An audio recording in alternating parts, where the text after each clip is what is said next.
Hi, my name is Abby. I'm here today to talk for a little while about movement. Movement is, as you probably know, extremely important. To breathe, we need to move, right? For our hearts to keep us alive, we need to move our bodies at least a little bit. And I want to share with you a lot of thoughts I've had about movement over the years in three main categories, and those are control of movement, freedom of movement, and the power of movement. So, breath. That is a form of movement that can be controlled with thought. And as I'm a little bit nervous making a video that I know that I'm going to put online, I can feel my heart rate increase and my breath becomes a little bit more shallow, and and my breath feels a little out of control, and so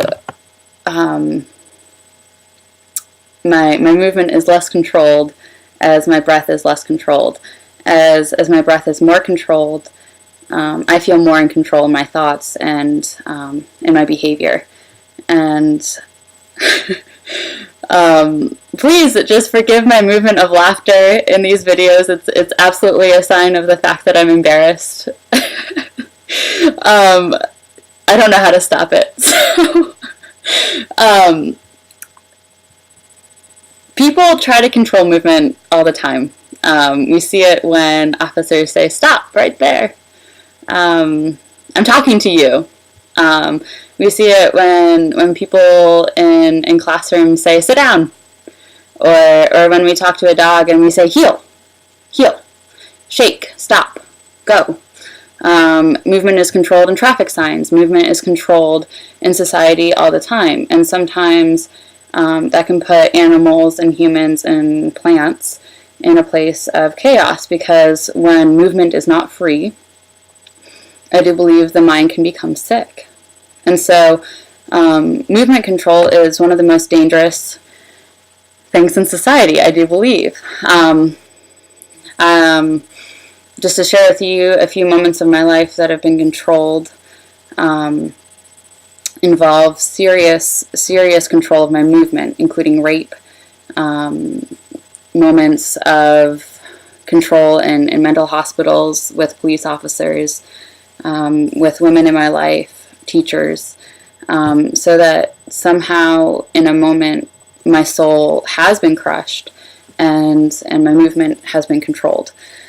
Now how I've prevented my mind from becoming sick in my life is by practicing movement however I can. So if I'm in a situation where I'm literally, my hands are tied, and my feet are tied, and I can't move my body, I can still move my eyes, right? Like, I can pretend I'm playing tennis with myself with my eyeballs. Thoughts are movement. So if I'm in a situation where people think that they're controlling my movement, I can still move my thoughts.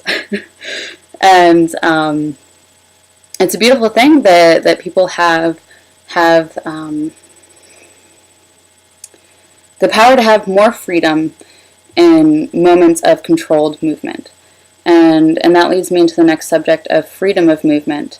And one of my biggest passions and quirks, I think, is thinking about this First Amendment in our country. I think about this all the time, how it's freedom of speech, and that's the First Amendment in the Constitution of the United States, and that's where I live, and it's crazy. I think it's crazy. I think that every human should have the freedom of movement. Speech is movement. Writing is movement. And so if a police officer is speaking to me, it's my movement to walk away. And if if I'm speaking right now and you don't agree with me, it's your freedom to move your hand on on the keyboard and click that little X right there.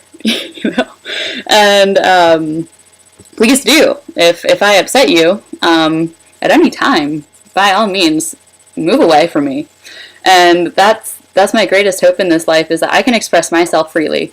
My neighbor can express him or herself freely, and we can just simply move away from each other if we're not agreeing, or we can duke it out if we want to. And that's, I think, a really powerful moment, is when we decide that we have the freedom to move with somebody until we can hug. And it's really my hope for this country and my friends and myself that this First Amendment is changed to the freedom of movement, so I can speak how I want to, and I can dance, along the street, and nobody's looking at me like I'm crazy or funny. And well, gosh, I just got back from the Y. I was doing a little run, and I would kind of run a little bit, and then, what if I do a leap here, and then I spin around, while I'm running, and then I put my hands in the air while I'm running, and I just don't care. And I would encourage anybody to explore your freedom of movement. And if you're a paraplegic, how can you move the limbs that you still have? If you're a quadriplegic, how can you move your head? How can you move your eyes? And I do believe that the more we experiment with our movement as a species, the more the more beautiful it will be, the more change that will happen for the good. Because I do believe that our bodies like to move. And that leads me into the third topic of the power of movement. I see so many people in chairs and in lecture halls, and it breaks my heart a little bit to think of all the people sitting right now and getting stuck in their mind, and I just want to rip my hair out, because because it drives me wild thinking about all the sitting. And sitting is really beautiful. We can move while we sit. Gosh, if I was, sitting all day at work, I'd end up really exploring my spine, every inch of my spine. How can my spine move so that every movement is contortion? How can I become a contortionist in this cubicle and see if my boss really cares about that, And I think that that's our greatest power, is to communicate with each other in as many ways as possible and see what happens. See what happens if people are walking along the street on their hands just as often as they're walking on their feet. I think it'd be kind of cool. Alright, so that's, I think, the power of movement, is the fact that it helps us relate to each other. Speech is movement. The syllables of sound against our eardrums is movement in our mind. And it's my hope that everybody explores their own movement, and then we can appreciate ourselves even more.